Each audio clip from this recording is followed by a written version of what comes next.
ಭಾಗವಹಿಸಿದ್ರ sir, ಇವತ್ತೊಂದು ದಿವಸ ರಾಜ್ಯದಲ್ಲಿ 5 ಪ್ರಣಾಳಿಕೆಗಳು ಕಾಂಗ್ರೆಸ್ ಸರ್ಕಾರ ಮಾಡಿರೋದ್ರಿಂದ ಈ BJP JDS ಮೈತ್ರಿ ಪಕ್ಷದಿಂದ ಕಾಂಗ್ರೆಸ್ಗೆ ಸರ್ಕಾರ ಇನ್ನು ಯಾವತ್ತು 5 ವರ್ಷ ಅಲ್ಲ 10 ವರ್ಷ ಆದರೂ ಸರ್ಕಾರ ಬಿಡಿಸೋಕ್ಕಾಗಲ್ಲ ಅನ್ನೋ ಒಂದು ಇದರಿಂದ ಇವರು ಕುತಂತ್ರ ಮಾಡಿ ಇವತ್ತೊಂದು ದಿವಸ ಮೂಡ ಅನ್ನುವ ಹೆಸರನ್ನ ಒಂದು ಇದರದಲ್ಲಿ ಉಲ್ಲೇಖ ಮಾಡ್ತಿದ್ದಾರೆ ಸರ್ ಪಾದಯಾತ್ರೆಯಲ್ಲಿ ಪಬ್ಲಿಕ್ಗಳಿಗೆ ಹಿಂಸೆ ಕೊಟ್ಕೊಂಡು ಜನಗಳಿಗೆ ಇಲ್ಲದೇ ಇರೋದಿಲ್ಲ ಪಾಪ ಅವ್ರ ಬಸ್ಸು ಎಲ್ಲೋ ಒಂದು ಸಾವಿಗೆ ಹೋಗ್ಬೇಕು, ಇಲ್ಲ ಯಾವುದೋ ಒಂದು ದೇವಸ್ಥಾನಕ್ಕೆ ಹೋಗ್ಬೇಕು, ಇಲ್ಲ ಅರ್ಜೆಂಟ್ ಕೆಲಸ ಇರ್ತದೆ, ರೈತರು ಎಲ್ಲರೂ ಹೋಗ್ಬೇಕು, ಇದು ಮಾಡೋದು ಅವ್ರ ಪಾದಯಾತ್ರೆ ಇದು ಏನು ಅವಶ್ಯಕತೆ ಇಲ್ಲ ಸರ್.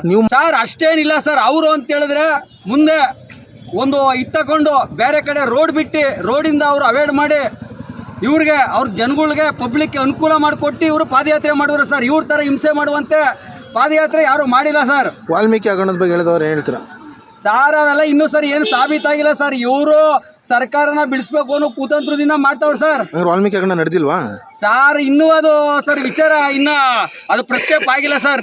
ನಿಜವೋ ಸುಳ್ಳು ಅನ್ನೋದು ಇನ್ನೂ ಗೊತ್ತಾಗಿಲ್ಲ ಇನ್ನೂ ಸರ್. ತಮ್ಮ ಹೆಸರು? ಸರ್, ನಮ್ಮ ಹೆಸರು ಕುಮಾರ್ ಸರ್, ಸಂತೆಮನಹಳ್ಳಿ ತಾಲೂಕ್ SC ವಿಭಾಗದ ಪ್ರಧಾನ ಕಾರ್ಯದರ್ಶಿ ಸರ್.